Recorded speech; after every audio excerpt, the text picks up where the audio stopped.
ഒരു പുതിയ ഷൂ എടുത്തിരിക്കുന്നത്. ഇത് എവിടെ നിർത്തണോ? ഇത് എന്തുകൊണ്ടാണ് ഈ കളർ എടുക്കാൻ കാരണം? എന്താണ് അതിന്റെ? ഇത് ആക്ച്വലി ഞാൻ ദുബായിൽ നിന്ന് നിർത്തി വരുമ്പോൾ എടുത്ത ഷൂ ആണ്. ഇത് എത്ര ഓൾമോസ്റ്റ് ഇവിടുത്തെ ഒരു 7000 രൂപ വിലുണ്ട്. 7000 രൂപ ഷൂവോ? അടിപൊളി. ഇതൊന്നും കേരളത്തിൽ 3 ആളത്തുള്ളൂ. ഒന്ന് നിന്റെ അടുത്തോ? ഒന്ന് തിരുവനന്തപുരത്തുള്ള നെജ്മൽ പിന്നെ ഒന്നില്ല, 2 ഉള്ളൂ. ഇത് കേരളത്തിൽ 2 കൊണ്ടുവന്നിട്ടുള്ളൂ. 2 ഉള്ളൂ. ഇത് വളരെ റെയർ ആയിട്ടുള്ള ഈ ഷൂ അല്ലേ? ഈ ഷൂ നീ കണ്ടിക്കണോ? ലിമിറ്റഡ് പീസ് ആണ്. കേരളത്തിൽ 2 പീസ് ഉള്ളൂ. ഒന്ന് വേണ്ടോ, ഒന്ന് വേറെ നെജ്മലിന്റെ എടുത്തോ. ലിമിറ്റഡ് എഡിഷൻ ആണ്. 7000 രൂപയുടെ ഷൂവില് എന്തിനാ പറയണ്ട ഈ ഷൂവിനെ കുറിച്ചിട്ട്? ഒന്നും പറയാനല്ല. ഷൂ ഇഷ്ടപ്പെട്ടോ? എങ്ങനെയുണ്ട്? അടിപൊളിയാണ് ഷൂ. ഇഷ്ടപ്പെട്ടേ?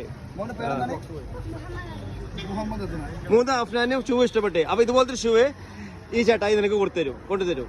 ഓക്കെ? എവിടെ വീട് എവിടെയാണ്? ആ അമ്പലം കഴിഞ്ഞിട്ട് അവിടെ കൊണ്ടുപോകും. അപ്പൊ അഡ്രസ് ഒക്കെ വാങ്ങി കൊടുത്തിട്ട് നീ കൊണ്ടേ കൊടുക്കണം. ഓക്കെ റോണിയ? ചെക്കൻ ഉഷാറാട്ടെ. നീ ഫുട്ബോൾ കളിക്കാം കേട്ടോ. മെസ്സി ഫാനാണോ റൊണാൾഡോ ഫാനാണോ? റൊണാൾഡോ. ഓ ഈ അടിപൊളി. ഓ റൊണാൾഡോന്റെ